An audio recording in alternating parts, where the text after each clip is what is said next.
Assalamualaikum warahmatullahi wabarakatuh. Salam sejahtera bagi kita semua. Eh, Terima kasih rekan-rekan sekalian sudah hadir dalam kesempatan ini.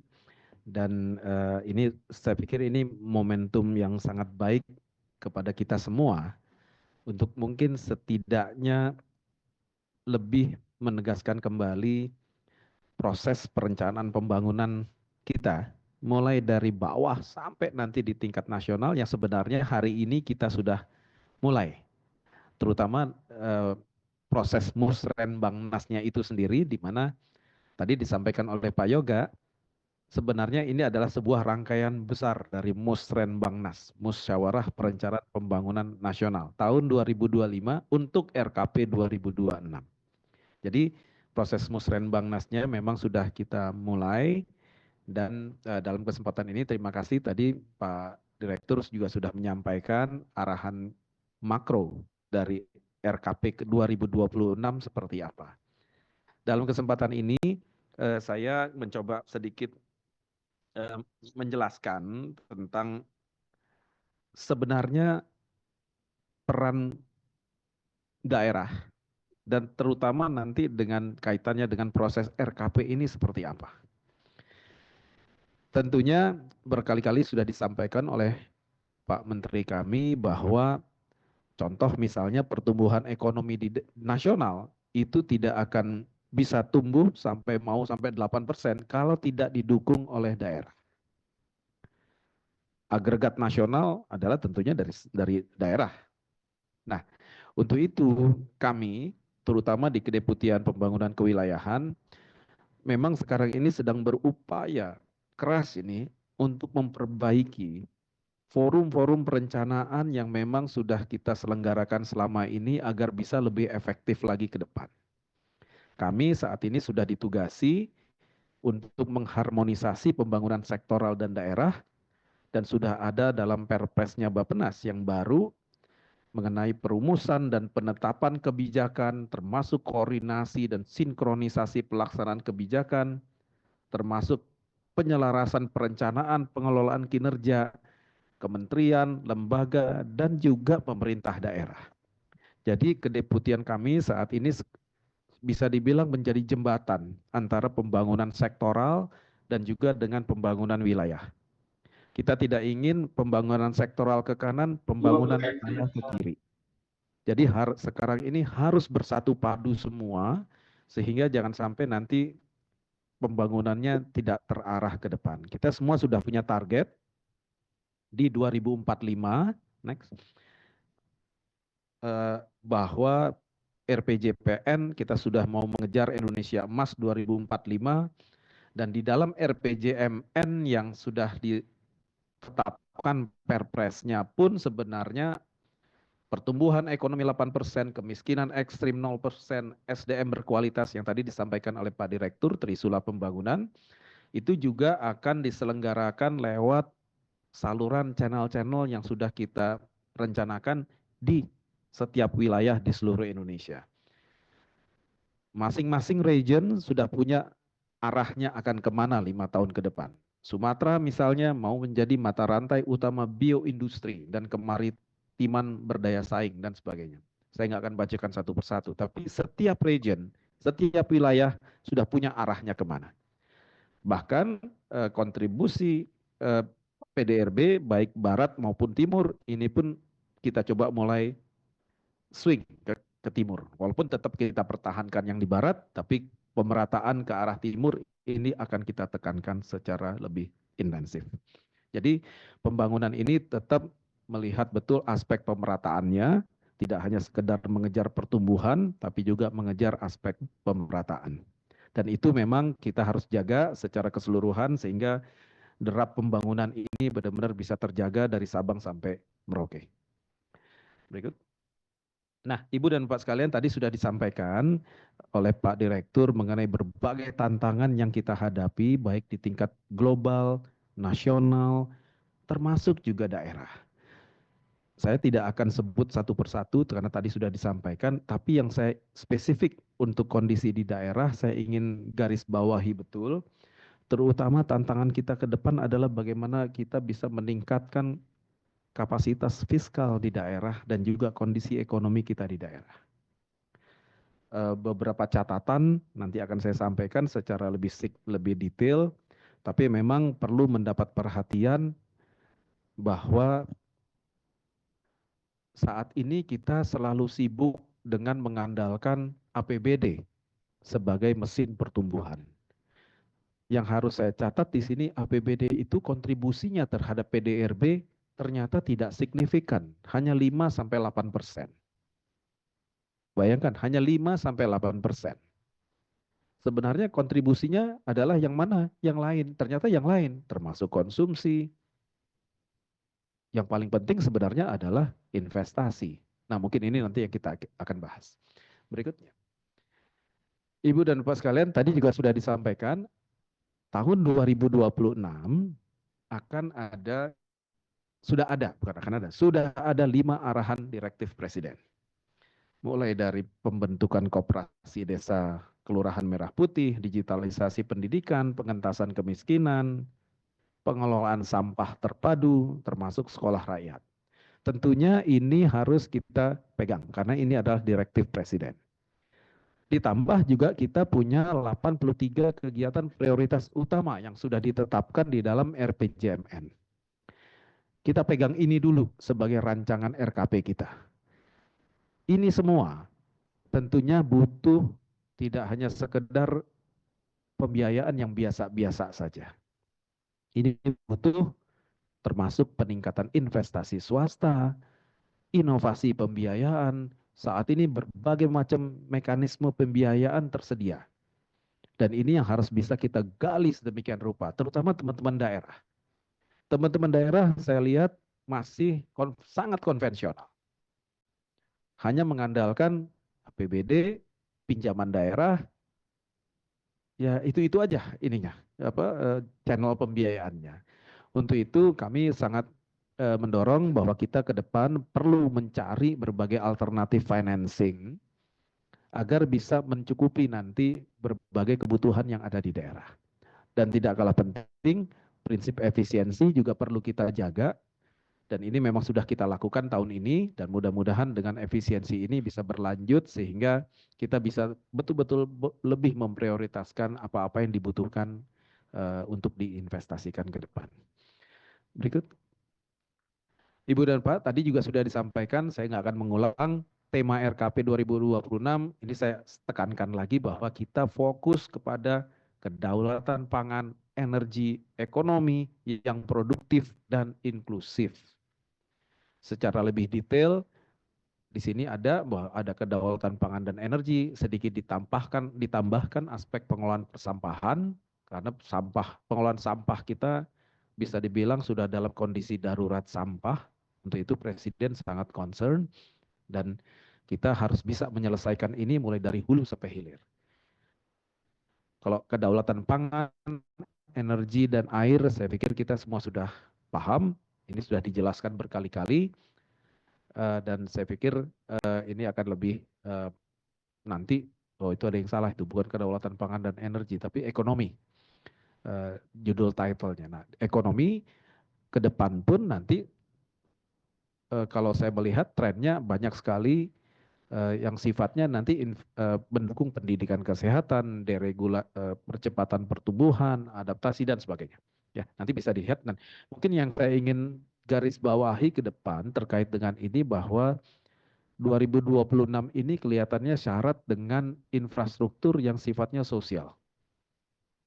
Jadi tadi seperti yang sudah disampaikan, penekanan Presiden ada pada infrastruktur sosial. Memang kita perlu mencari cara bagaimana infrastruktur fisik pun bisa kita cover, karena bagaimanapun pertumbuhan ekonomi yang memang ingin dikejar tetap harus bisa dilihat, diambil sumber-sumbernya dari berbagai hal.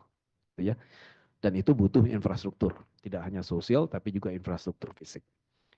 Berikut. Ibu dan Pak sekalian, terkait dengan 5 arahan direktif Presiden, saya ingin menggarisbawahi betul, ini butuh dukungan dari rekan-rekan di daerah. Contoh misalnya, Koperasi Desa Kelurahan Merah Putih, sudah ada perpresnya, dan saya pikir beberapa inisiatif perlu dilakukan oleh rekan-rekan di daerah, mulai dari fasilitasi pembentukan dan penguatan koperasinya, sampai pemberikan pendampingan legalitas, akses pembiayaan, dan sebagainya.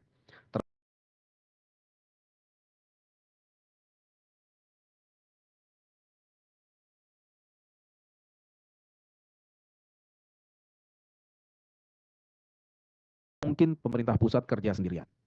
Karena kita semuanya ingin satu gerakannya, dan ini sudah menjadi direktif dari Pak Presiden, tentunya kita harus bisa mulai dari provinsi,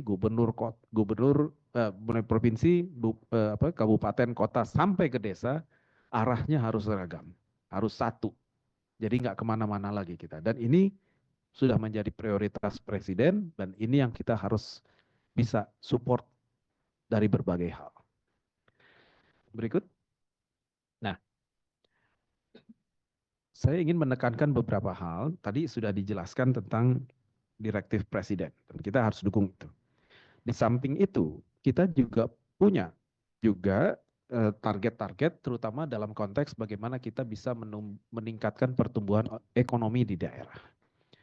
Mau tidak mau, salah sumber yang paling utama tentunya adalah investasi. Investasi ini adalah motor utama dari hilirisasi. Mungkin sudah pernah berkali-kali disampaikan, ke depan kita perlu meningkatkan value added, jangan sampai lagi kita hanya sekedar menghasilkan raw material, tapi kita harus bisa meningkatkan sangat jauh lebih besar value added dari setiap produk yang ada di setiap daerah. Nah, Ibu dan Bapak sekalian, tentunya ini butuh, kalau hilirisasi sudah pasti, dia pasti butuh investasi. Nah, untuk investasi mau tidak mau kita juga punya kendala, bagaimana bisa meningkatkan investasi ini, terutama dalam waktu jangka pendek maupun jangka menengah. Saya berharap betul kita semua, baik di pusat maupun di daerah, bisa bekerja sama, terutama dalam bagaimana kita bisa mempercepat penyusunan rencana hilirisasi di daerah, memfasilitasi perizinan dan kepastian regulasi, masih banyak hal. Yang terakhir bahkan sampai ramai di TV, bagaimana kita bisa memberantas premanisme di daerah. Sampai ke situ sekarang perhatian kita. Di daerah banyak sekali ceritanya, baik politisnya maupun sampai di tingkat implementasinya di lapangan, dan saya pikir kita semua sudah harus satu padu bagaimana bisa mempermudah dan juga bagaimana bisa kita menyerap sebesar mungkin kesempatan investasi di daerah. Ibu dan Bapak sekalian, sulit sekali kalau kita hanya sekedar mengandalkan APBD. Bila mana kita mau meningkatkan pertumbuhan ekonomi kita di daerah. Sektor manufaktur tentunya ini menjadi kunci karena biasanya pertumbuhan ekonomi yang sangat kuat itu didorong oleh manufaktur yang kuat. Contoh di Cina, di Vietnam, semua pertumbuhan ekonominya dominannya adalah engine-nya adalah manufaktur. Dan itu sebenarnya terjadi di Indonesia sebelum reformasi dulu. Zamannya Orde Baru, manufaktur menjadi kunci utama pertumbuhan ekonomi Indonesia yang bisa mencapai 10%. Nah, sebenarnya itu adalah modal yang baik, contoh yang baik, namun kita setelah reformasi manufaktur ini menurun kembali, dan mungkin sekaranglah saatnya kita harus bicara tentang bagaimana meningkatkan investasi di manufaktur, dan terutama yang paling bisa kita capai mengenai hilirisasi. Tentunya kita mesti bisa mencari hilirisasi seperti apa yang layak sesuai dengan kondisi daerah masing-masing. Di Sulawesi Tengah misalnya, saya tahu di sana industri coklatnya juga cukup berkembang, kebunan coklat cukup berkembang. Tentunya ini kita mesti mencari cara bagaimana coklat tersebut tidak hanya sekedar ekspor coklat kita, tapi bagaimana caranya kita bisa meningkatkan value added coklat. Itu contoh. Berikut. Ibu dan Bapak sekalian, ini saya hanya ingin menekankan saja bahwa kita juga punya program besar mengenai kedaulatan pangan dan energi, disupport oleh air, ditambah juga tadi ada prioritas Presiden tentang pengelolaan sampah. Saya harapkan betul peran dari daerah sangat penting di sini dalam mendukung berbagai aspek baik pangan, energi, dan air, termasuk juga sampah. Ini program ini semua nggak akan bisa jalan kalau tidak ada dukungan dari rekan-rekan di daerah. Saya mohon apa-apa nanti yang akan dirancang di dalam APBD-nya rekan-rekan sekalian di daerah tetap mengarah kepada dukungan terhadap kedaulatan pangan dan energi sesuai dengan apa yang tadi sudah disampaikan di prioritas utama kita di 2002. Ya. Ibu dan Pak sekalian, saya hanya ingin menekankan memang ada beberapa challenge yang perlu mungkin kita balik ke depan. Kami ingin sekali melihat bahwa yang namanya pemerintah daerah ini kemandirian fiskal daerahnya makin ke depan makin kuat. Itu adalah tujuan otonomi daerah.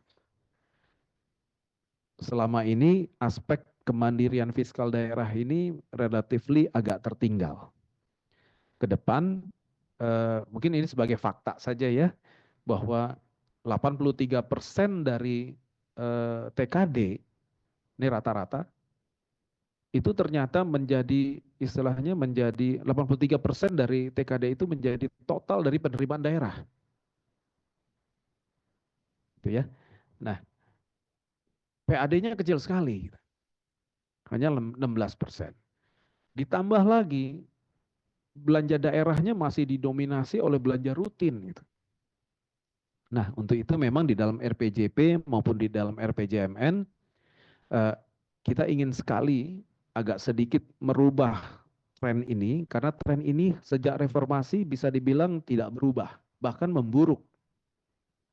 Oleh karena itu kami ingin sekali mulai membalikkan tren ini, bahwa TKD, proporsi TKD tentunya harus makin lama makin kecil, dan kami mengharapkan PAD makin lama makin besar peranannya. Saya lihat betul peranan PAD ternyata masih banyak potensi sumber-sumber penerimaan daerah yang belum digali dan belum dikumpulkan.